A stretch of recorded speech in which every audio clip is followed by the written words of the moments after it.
Muy buenas chicos, ¿qué tal? Bueno, vamos a hacer un repaso del tema del teatro hasta 1936, quitando a Lorca, que os lo voy a poner en un vídeo aparte, el teatro de Lorca, que ya os dije que estaba en otra unidad didáctica del libro de texto y que, bueno, pues normalmente se ve dentro de la generación del 27, pero nosotros vamos a extraer de ahí a sacar de ahí a Lorca para hablar de lo que nos interesa, que es de su teatro. Pero hasta entonces, como digo, vamos a ver solamente hasta Valle Inclán y dejaremos a Lorca para otro día. Bueno, esto ya lo vimos, lo que veis en pantalla, sé que no es nada nuevo, pero vamos a hacer un pequeño repaso para aquellos que, bueno, no han estado en clase, no han atendido o simplemente para que quede grabado. Estos serían los temas destacados. Hay el punto 1, acordaos que tenemos ese contexto más bien cultural o teatral, ¿vale? Del panorama teatral, que es lo que vamos a... bueno, que ya os he dicho que os lo voy a subir, que lo estuvimos viendo en clase, una presentación, perdón, un pequeño texto mío de introducción, ¿verdad? Y bueno, pues eso, como digo, queda pendiente para subirlo y demás.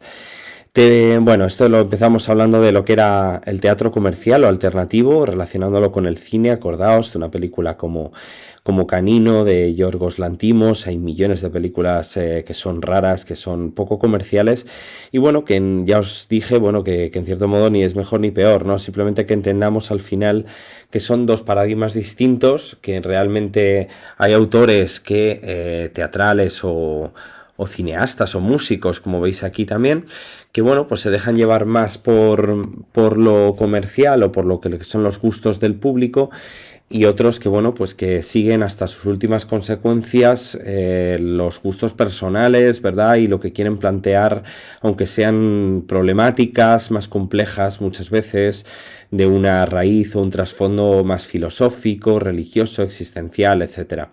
Y bueno, ya veíamos un teatro comercial que decíamos que era un panorama bastante abarcador, bastante grande, ¿verdad? Desde el sainete, que evoluciona en la tragicomedia grotesca, y el astracán, que ya vimos en clase, no voy a extenderme más, lo tenéis ahí. Y bueno, desde ahí hasta la alta comedia, ¿no? Que es el teatro burgués por excelencia, el que representaban autores como José Echegaray, el ganador del primer Nobel de Literatura en España. Eran dramas, pues bueno, las suyas con mucha acción, con mucho efectismo, ¿verdad? Y bueno, ante esto van a reaccionar autores como Valle Inclán, que odiaba a Echegaray, por cierto, y bueno, pues estos autores anticomerciales que ahora veremos.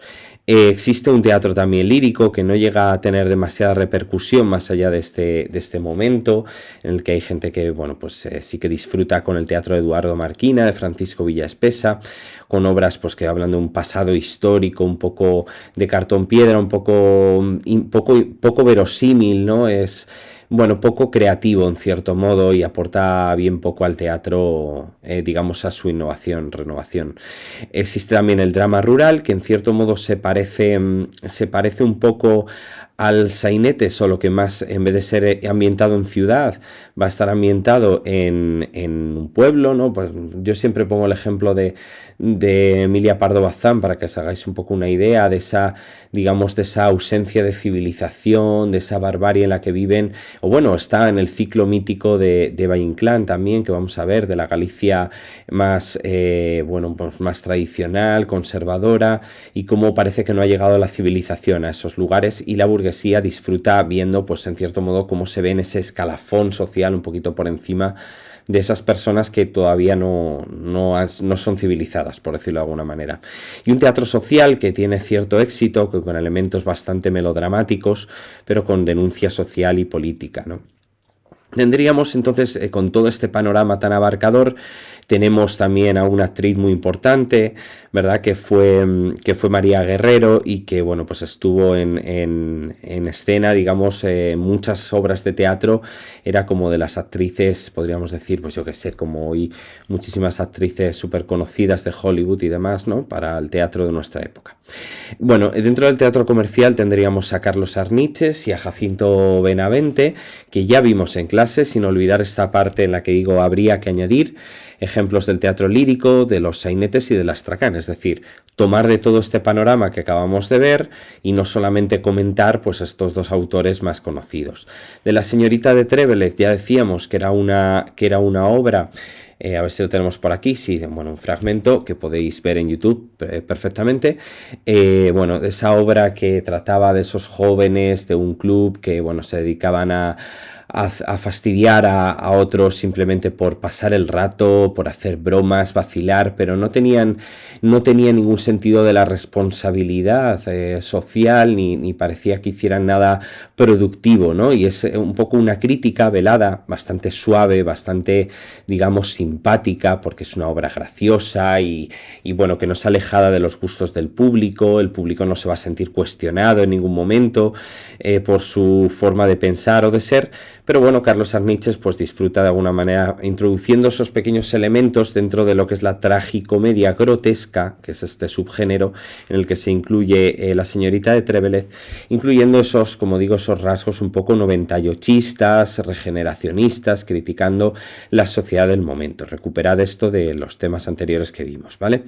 Bien, la señorita de Trébelez, por lo tanto, y por último tendríamos los intereses creados de Jacinto Benavente, la obra, digamos, más importante del teatro comercial. Ahí tenéis el argumento, ya lo comentamos. Bueno, pues básicamente que veamos que de nuevo existe un poco esa visión crítica, aunque dentro de la burguesía, porque él es un autor burgués y no va tampoco a hacer una crítica mordaz de la burguesía, pero sí que desde esa simpatía, por eso yo lo relacionaba, ¿verdad?, con un poco con La que se avecina y demás, porque son parodias, ¿verdad? Son parodias, pero son simpáticas, no deja de normalizarse de alguna manera la actitud, la conducta de cierta clase social, en este caso de la burguesía.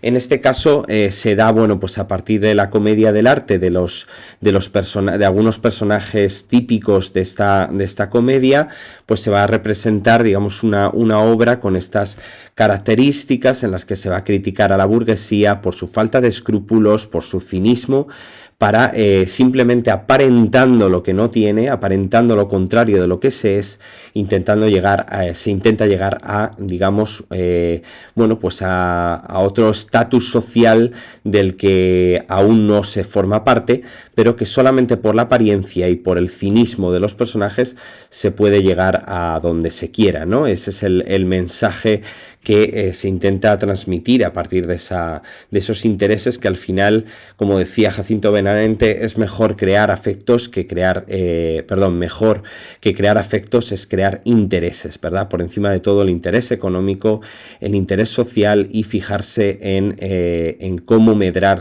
social y económicamente. Tendríamos que hablar del teatro anticomercial, chicos, que ya comentamos también. Bueno, decíamos que sobre todo intentaba ser renovador y experimental.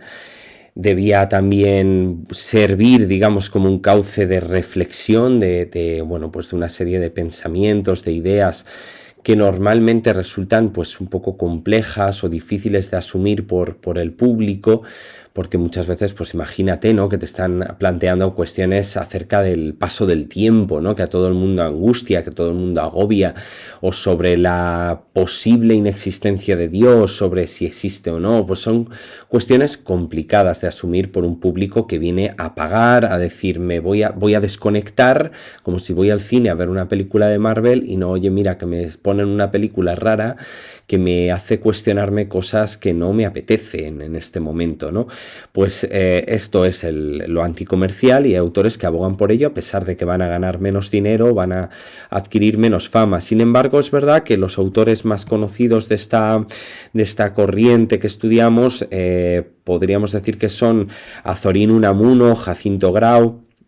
Y fijaos que son autores de la generación del 98. Luego, bueno, pues puede que por su propio, digamos, quehacer en otros géneros literarios no les importara tanto, seguramente, no llamar tanto la atención, no destacar tanto con su teatro a nivel económico, a nivel social, porque ya destacaban quizá en otros géneros, ¿no? Pero bueno, es interesante, ¿no?, ver cómo unos abogan por una tendencia y otros por otra. Bueno, básicamente podríamos decir que influye mucho Luigi Pirandello con sus 6 personajes en busca de autor, que son básicamente pues unos personajes que vienen de una obra de teatro, que vienen a pedirle al dramaturgo, a pedirle actuar en la obra, al autor teatral, vamos, a Luigi Pirandello, le piden por favor que, bueno, pues que represente su vida, su día a día, su quehacer en un escenario, como si fueran, digamos, bueno, pues personas candidatas a un trabajo, pues que están dejando su currículum o lo que sea, pues de alguna manera que van a ver al autor y buscan eso, ¿no? Que se les represente su vida, su cotidianidad. En cierto modo recuerda a Unamuno, ¿no? Con Niebla, cuando va a ver el personaje protagonista al autor, ¿no? De la propia novela. Bueno, pues es que está todo relacionado, es que estamos en esta época de hablar de esa, bueno, de cuestionar la existencia, de hablar de cómo, por qué estamos aquí, quiénes nos han creado, quién es nuestro creador, qué es lo que pasa si nos enfrentamos a la posible existencia o no de Dios, a esa concepción que para entonces pues era bastante renovadora, ¿no? Desde el Dios ha muerto de Nietzsche, pues bueno, no deja de ser cuestiones filosóficas que están en boga en ese momento, y el protoexistencialismo, ¿no? Que luego se va a dar a lo largo del siglo XX. Bueno, pues tenemos obras como El Señor de Pigmalión, que ya os dije que era, bueno, pues Pigmalión es un personaje bastante interesante de la mitología, pero que aquí viene a ser un comerciante, no, un dueño de una tienda de juguetes, y bueno, pues que esos juguetes se rebelan contra él. Que ya decía que a mí me recordaba un poco a Toy Story en ese sentido, bueno, pues que adquieren vida, a Pinocho también, ¿no? Y en cierto modo pues volvemos a hablar de esa existencia, de quién nos ha dado la existencia, de si podemos llegar realmente a nuestro creador y cuestionarles algo, qué pasaría si lo tuviéramos cara a cara, ¿no? La venda de Unamuno, que bueno, pues viene a hablar de la religión, de la creencia en un más allá, de qué es lo que ocurre cuando alguien se quita la venda de los ojos y por lo tanto ve con los ojos de la razón. Imaginaos que vosotros sois fervientemente religiosos, ¿no? Y de repente os dicen, mira, Dios no existe y solamente existe la razón, solamente existe lo que ves, lo material, lo físico. ¿Qué pasaría? Pues que en el caso de un personaje de esta obra, de la venda de Unamuno, quiere volver a ponerse la venda porque prefiere no ver la realidad y utilizar otro tipo de visión que no sea la visión de los ojos, la visión racional, sino la de la figuración, la de la religión, ¿no? La de la superstición. Entonces, en cierto modo está ese debate, si es mejor creer en el más allá y por lo tanto vivir en una posible mentira, o utilizar la razón y ser infeliz por ello, ¿no? Pues esa es por no haber un más allá. Pues es la cuestión que siempre está detrás de Unamuno y que también lo refleja en el teatro. Y Angelita, que aquí tenéis un tráiler de una obra de teatro que podríais ver también si queréis.